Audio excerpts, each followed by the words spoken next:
ګرانو کتونکو السلام علیکم. زه محمد سلمان همدرد د حق غږ پښتو چینل خبري لنډیز کې ستاسو کوربه او ستاسو پام را اړوم د مهمو خبرونو لنډیز ته. د ملي مصالحې او شورا رئیس عبدالله په افغانستان کې د الماني سرتیرو د ماموریت د غځېدو هرکلی کړی دی. عبدالله په خپل ټویټر لیکلي چې د ترهګرۍ سره د مبارزې په موخه په افغانستان کې د الماني سرتیرو د ماموریت د غځېدلو ملاتړ کوي او دا د سولې پروسې د تحقیق برخه کې یو مهم ګام بولي. ولسمشر غني ویلي چې افغانستان پرېمانه طبیعي زیرمې لري او که په ښه توګه مدیریت شي نو هیڅ افغان به له لوږې سره مخ نه شي. نوموړي د ځوانانو عالي شورا د پرانیستو په مراسم کې له ډېر جزئیات پرته ویلي چې اوس مهال د هیواد لږ تر لږه 50 سلنه عواید غلا کیږي. لوی څارنوالي وایي چې تیر کال د هیواد په بیل ولایتونو کې د طالبان د هدفي بریدونو کې لږ تر لږه 15 څارنوالان وژل شوي دي.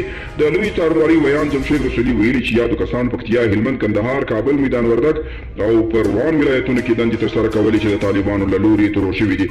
او فیسبوک د وینزویلا د ولسمشر پاڼه بنده کړه. تر دې دمه کوم جزئیات نه دي معلوم چې ولې یې بنده کړې.